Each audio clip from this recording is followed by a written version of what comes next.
हा चौथा विश्वचषक भारतानं पुन्हा एकदा त्याच्यावर आपलं नाव कोरलेलं आहे। 2007 आणि त्यानंतर आता 2024 मध्ये T20 विश्वचषक भारतानं जिंकलाय।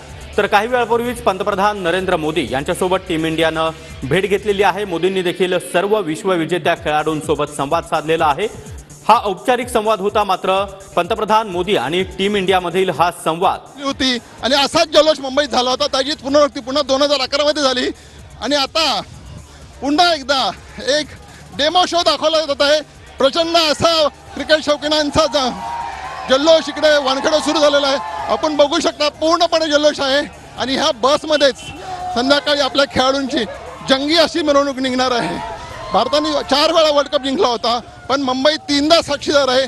2007 मध्ये, 2011 मध्ये, आता 2024चा तब्बल 17 वर्षानंतर तो दिवस आलेला आहे। ह्या बसमध्ये भारतीय संघ बसणार आहे। हाच तो दरवाजा आहे, हाच तो दरवाजा आहे। ह्या दरवाजातून भारतीय संघ आतमध्ये जाईल आणि दोन बसेस आहे। खरं तर बसचा दरवाजा आता बंद आहे, परंतु ह्या बसमधून आत जाईल आणि वरतून संपूर्ण भारतीय संघाचं दर्शन आपल्याला होणार आहे। तुम्ही बघू शकता खरं तर बसची चाचणी आणि ही बस आता वानखेडे स्टेडियममध्ये आत चाललेली आहे। आपण बघू शकता ह्याच मैदानातून जी ट्रायल घ्यायची असती पोलिसांसाठी, बसची ट्रायल आहे। ही ट्रायल आपण बघतोय। ह्याच ट्रायलमधून भारतीय संघ आत येईल आणि त्यानंतर भारतीय क्रिकेट संघाचा, आपल्या चॅम्पियनचा गौरव वानखेडेमध्ये होणार आहे।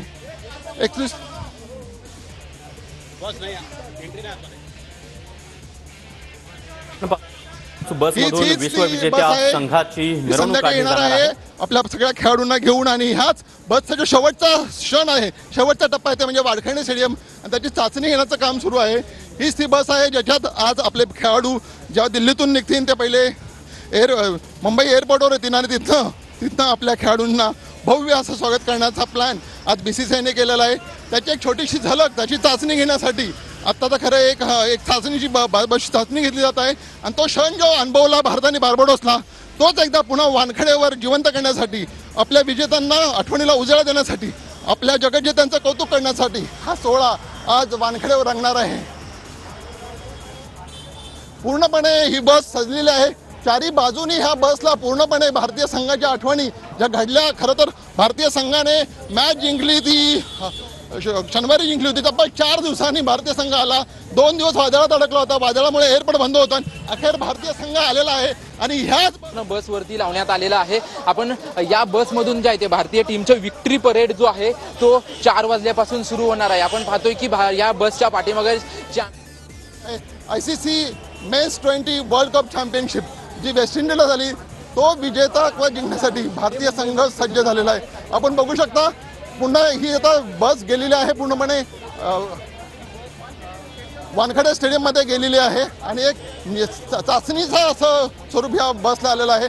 आणि आपण बघू शकता ह्याच बसची खरं तर क्रिकेटपटूंना आतुरता होती आणि आपल्या डोळ्यात हा क्षण साचावा। भारतीय संघ ज्यांनी तब्बल 17 वर्षानंतर आपली विजेतेपदाची भूक शमवली, त्या भारतीय संघाला चेअर करण्यासाठी, त्यांचं कौतुक करण्यासाठी, त्यांच्या पाठीवर थाप देण्यासाठी अख्खी मुंबई आता नरिमन पॉईंट ते आपल्या वानखेडे स्टेडियमपर्यंत उतरली आहे। आणि जशी संध्याकाळ होत जाईल तशी सारी मुंबई नव्हे, साऱ्या मुंबईचं लक्ष इकडे असेल आणि एक नवा असा विजयी मिरवणुकीचा सोहळा आज मुंबईकरांना अनुभवता येणार आहे।